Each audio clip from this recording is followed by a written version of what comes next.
to a corporation under Washington law. Hey, Chris, got a quick question from one of our. Yeah.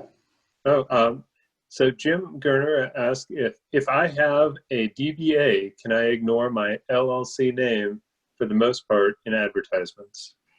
Yes, but what I would do, I'm going to use a business card as an example. If you have your DBA on your business card, it says, I don't know, called Joe's Plumbing, I don't know. And then, then you have, I would recommend having at the bottom of your business card, or on the back at the bottom, I would have your legal entity name at the bottom, so that way people know that you are operating as a legal, business entity under Washington law. So that way they don't have to go searching for it, because if they don't know about it, then they might just automatically sue you personally. So as long as people know about it, but some indication, maybe at the bottom of the advertisement, if you're doing TV ads, maybe have like a little notation at the bottom of your commercial saying, Joe's Plumbing DBA, XYZ Inc. DBA Joe's Plumbing.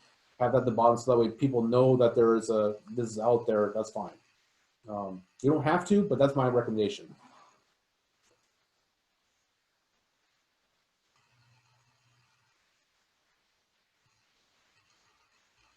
And that actually leads to the end of my presentation. So yeah, and I put it out there to the group, even though my typing is a little funky, that if anybody has any questions for Chris on this topic, feel free to type them in the chat, or we can also take you off mute if you put in that you want to actually ask Chris the question.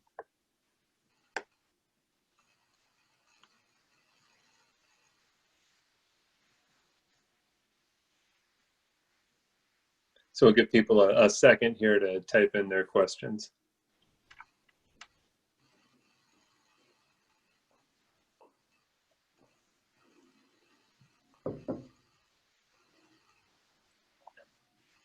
We have one of the people that is requesting the PowerPoint, and I will say we do record this. It is on the Center for Business and Innovation's YouTube channel, and that will be available for everybody after this meeting. So we do have a question from Joyce. She asked, do these clarifications apply to nonprofit organizations? Well, nonprofits can be LLCs or corporations. I've never done a nonprofit LLC because I don't see the reason why. I always recommend a corporation, again, for the liability protection that a corporation provide. But for tax structuring, they're basically the same. The IRS just calls them all the same as a nonprofit 501c3. I mean, you could form a trust as a nonprofit. You could have a LLC as a nonprofit. But I've never really come across those types of entities. Maybe a nonprofit trust, but that's kind of more for estate planning than anything else.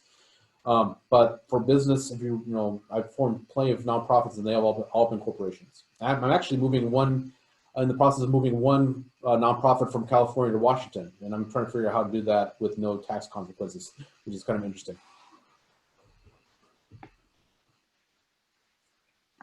And Brian Johnson was just chiming in there, says that he's known Chris for 10 years and is very happy with him, and that you actually set up his S corporation. I did about 3 years ago, not 2.5. So we've got a question from Elizabeth, and she's asking, what is the difference / benefit of being a Washington state nonprofit and becoming a 501c3? Well, the 501c3, that is a nonprofit. That's, again, 501c3 is a IRS designation. Now, there are other nonprofits too. Because Internal Revenue Code 501 hits a lot of nonprofits. Only one portion of it is a 501c3, and that's a true nonprofit.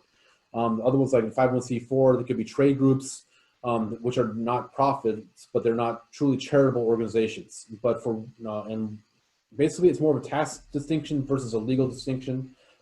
So when I think of a Washington nonprofit, it could be a nonprofit corporation, it could be a nonprofit LLC, it could be a nonprofit trust. It's all about, that's a legal structure, but the tax designation really kind of depends on what your entity actually does. Is it charitable? Is it for political purposes? Is it for a trade organization. That kind of runs throughout the entire gamut. So while a Washington nonprofit can be a 501c3, Washington nonprofit could be a trade group, could be a political group, whereas that being said, a 501c3 could also be a LLC, could be a trust. So yeah, so that's a distinction between a legal entity and a tax designation. Thank you, Chris. I think that clears up some of the confusion on that front. I know that a lot of people, when they think 501c3, they think it's synonymous with a nonprofit, and as you just clarified, that the 501c3 is just a tax designation. Right. And usually, I mean, when I think of nonprofit, I generally think charitable giving. Usually it's charitable, scientific, educational, which is governed under Internal Revenue Code 170. Which basically, when you give a charitable gift to somebody, like an individual gives a gift to a nonprofit, the individual's their gift is non-taxable under Section 170 of the Internal Revenue Code. That's the flip side of the gift. But usually, when I think of nonprofit, it could be anything. It's except for really that's kind of the catch-all for all these other groups, like a political action committee or a trade or association, like a chamber of commerce or something. The 501c3 is more of a catch-all as far as it's really truly charitable. You're really doing out of the kindness of your heart, or religious, for a church, scientific. You're trying to promote education, scientific research, things like that. That's really a 501c3. We have a question from Jim asking if you could briefly describe a B corporation. Oh, geez. They're still so new. Basically, a B corporation is basically, it is a for-profit corporation, but you really have to, it's more of a social purpose organization, whereas actually the general community as a whole is deemed to be a shareholder in a almost altruistic sense. I really don't deal with those because they don't really come up very often, and because they're still so new, so I really can't give more information on that because I really haven't been approached about that. But usually when I think of a B corporation, I think of those organizations that really have a social purpose driven. They want to do something good for the community, but they also want to drive a profit too. But profits to the shareholders, which is what a general corporation is. Really, shareholders, the owners, are the prime beneficiaries of a for-profit corporation, whereas when a B corporation, really society as a whole, or a particular, maybe the environment could be, the overriding purpose, so the shareholders' profits are subordinate to that overall purpose. Yeah, and Lee chimed in and said that a B corporation requires that triple bottom line: people, profits, and the environment. Right, exactly. So yeah, you got to, the overall community is deemed to be a shareholder. Thank you. Mm-hmm. Yeah. So, do we have any other questions?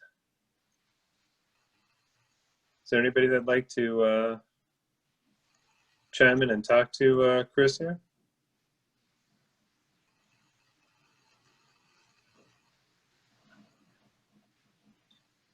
All right. Well, I'd just like to make a couple of quick thank you, Chris. I very much appreciate your time today.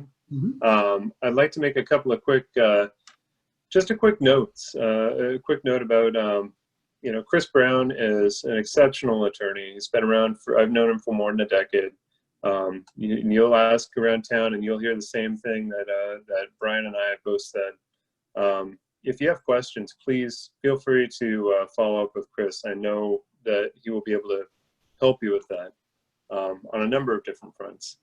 As far as the Center for Business and Innovation, we've got a number of different things coming up here. As always, the Scale Up Masterminds occur every second Wednesday of the month. And they're always at the same time, 4:30 to 5:30. There's no cost to attend, so feel free to invite your friends to these.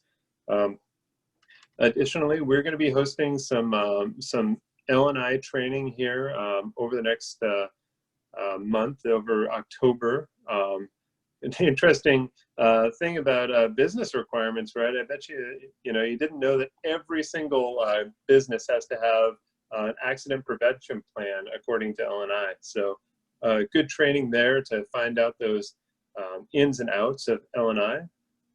Additionally, for those who are in the manufacturing sector, there is Impact Washington, which can help out tremendously in process and design improvement in industrial hygiene and safety. And again, another free resource to businesses that definitely should be taken advantage of, because there's a lot of really good business resources in Washington. And at the Center for Business Innovation, we really pride ourselves to being able to offer that. So with that being said, I think this is the end of our Scale Up Mastermind. I will send out a link to our YouTube channel, which will have this recording so you can review it later, as well as showcasing the slides. So if you'd like to review those later as well. Chris, again, thank you so much for joining us today on Scale Up Mastermind. And I hope everybody got some tidbits of information out of this, and we look forward to seeing you next week. Thank you very much, everyone. Take care.